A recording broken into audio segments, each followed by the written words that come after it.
Welcome to Marvel Monday, where I'm finally giving my review for Falcon and the Winter Soldier, the Disney Plus original series, which followed WandaVision. Now, I'm not sure what order these shows were supposed to go in, but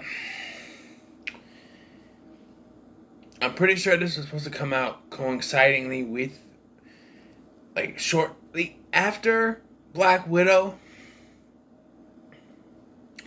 But things had changed, so here we are. So the series is about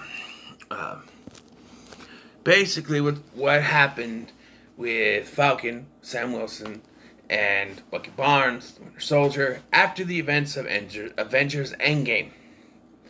You know, with Captain America now gone, not dead, but gone. He's also not on the moon. Okay? That's what they hint at in this. But the haters argue all the time. Captain America is dead. No, he's not dead. Yes, it is. He says he's dead. That thing is Spider-Man far from home. Then he's dead.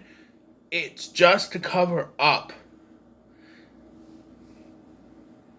the fact that he's now an old man. They say he died. Okay? He's not really dead. Not at all. Going into this show, you know, when they announced their series, this was the one. You know, there was WandaVision, this, Loki, What If. This was the one that I was interested in, you know, spoiler alert for when I eventually do a ranking, but Captain America, the Winter Soldier is my favorite MCU movie. Still, everybody praises Endgame and Infinity War. I still really like Captain America, Winter Soldier, alright?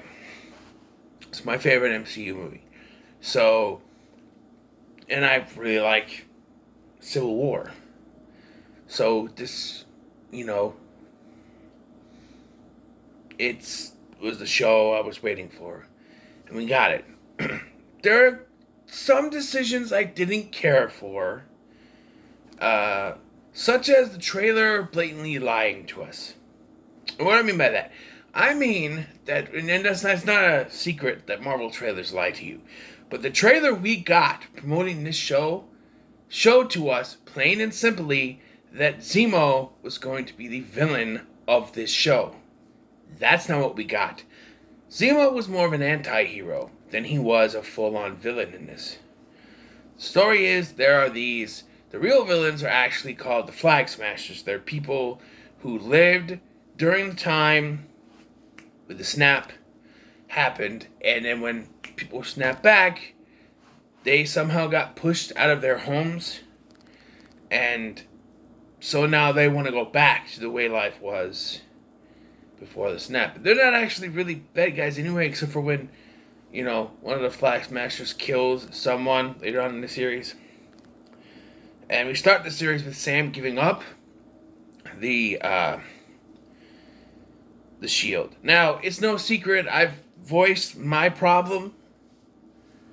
I think, not my problem, but my opinion, I should say. I think Bucky should be the next Captain America, but they're going with Sam Wilson, which is in the comics, and that's fine.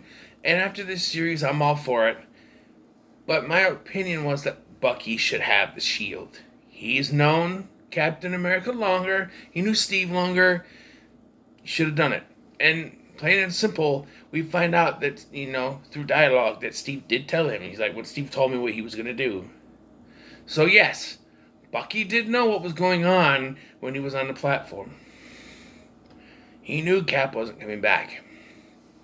So, well, not coming back normal.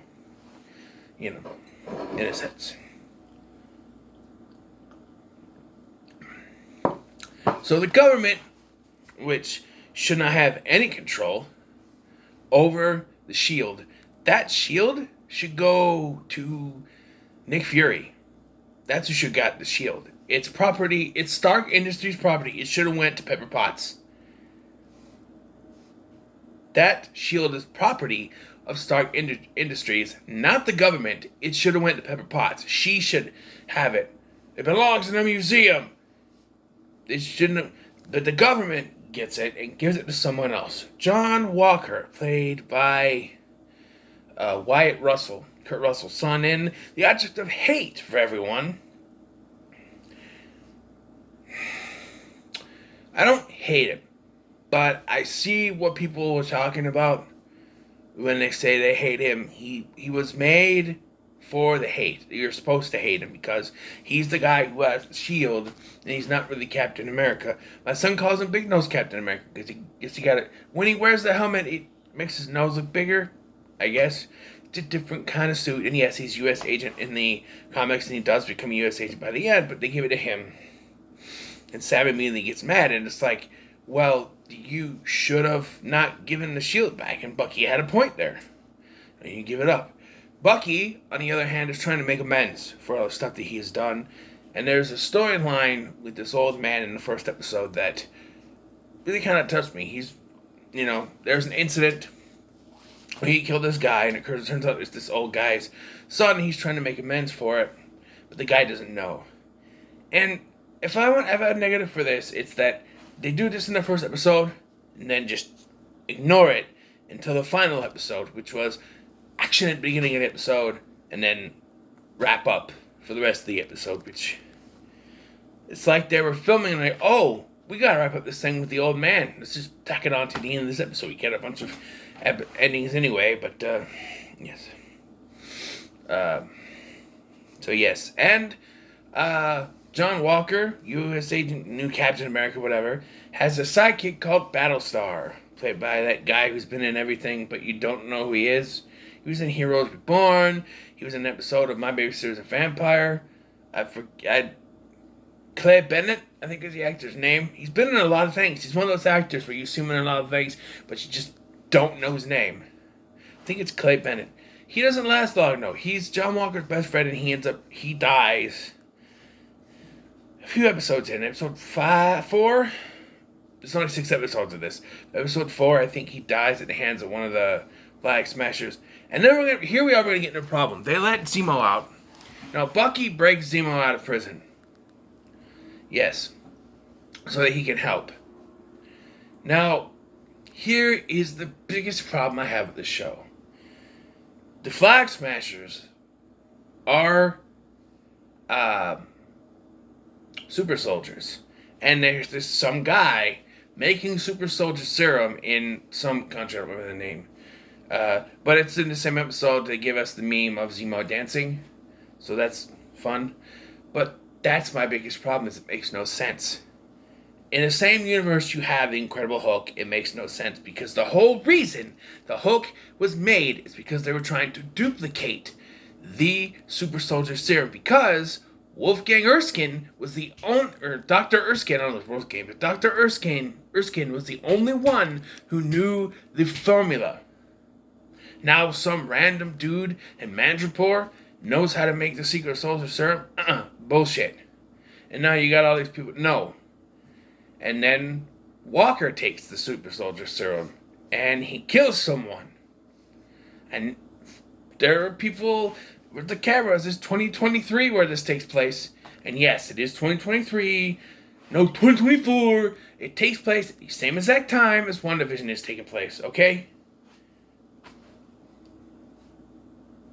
So there's cameras popping up. And so now he's all over the place. Also, there's another, and this is another thing. Apparently, after Captain America went missing, he created another super soldier. Bullshit. If you had the formula, why would you be trying to make more and create the Hulk? It makes no sense. You cannot force stuff from the comics into a universe that it would not make sense. If the Incredible Hulk had not been made yet, if the Incredible Hulk wasn't part of this universe, that would make sense. But the whole point of the Incredible Hulk is that it was a failed super soldier serum test that went wrong with gamma radiation. It was a failure, and we created the Hulk. You cannot then say, oh, but we created someone else before him just fine. This guy, Isaiah Bradley. No, that makes no sense. The only way it would have made sense if they say they created him before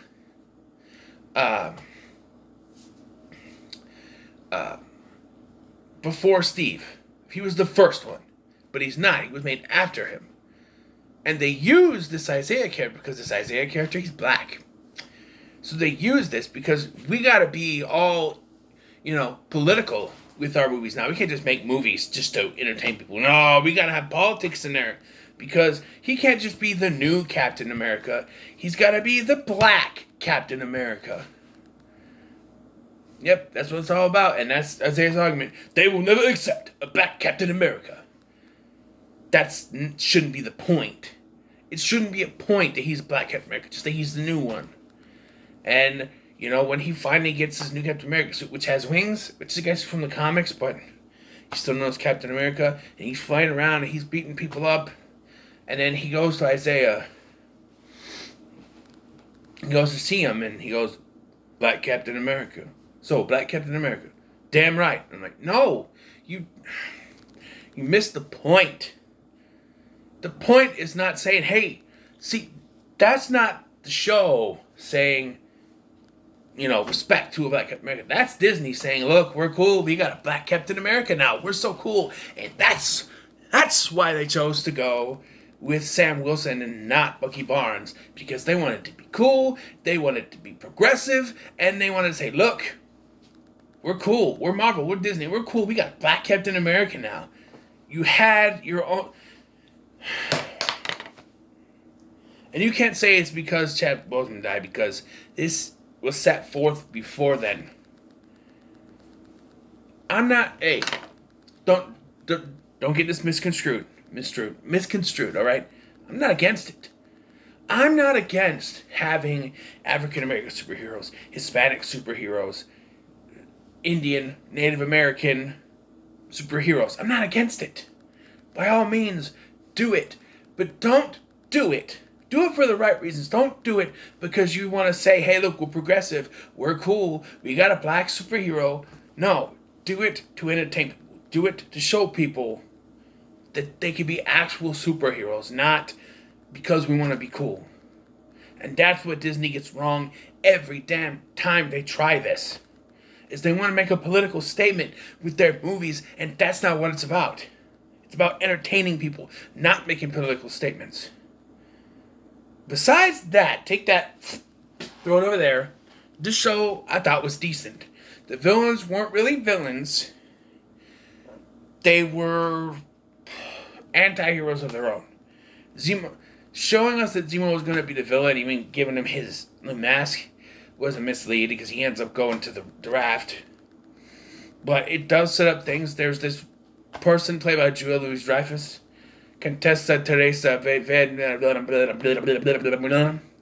with a long name, Madam, I think it's like Madam Hydra in the comics, and I guess she's gonna create the Thunderbolts. I guess eventually she's the one that brings in John Walker as U.S. agent. So, and he's got black colors instead of blue. It's basically the same suit he had on, but it's black. But yeah, there was stuff with Sam's sister, which I thought was okay, but was it needed? I don't know. It was trying to show that there are some people that are still, not doing so well in this new world, but, it's fine. I spent most of this time ranting about the political statement Disney was trying to make with this. If they had not, I remember sitting there with my son watching this, and as soon as Isaiah said, they will never accept a black Captain America, I'm like, oh, we're doing this. And at the end, when he goes to see him, a black Captain America, damn right. Sorry, this is still good, and I recommend you watch it, but they did not need to go the political route. I'm just saying. Oh, also, Emily Van Camp is back as Sharon, and there's this whole mystery of who the power broker is, and it was so obvious it was her, but why is she a villain? She shouldn't be, but I don't know. We'll see going forward. But, yes, I'm running out of time. So, what are your thoughts on Falcon and Winter Soldier? Leave them in the comments below. Make sure to like, share, and subscribe. Thank you for watching. I've been Scotty, and I'll see you in the next one.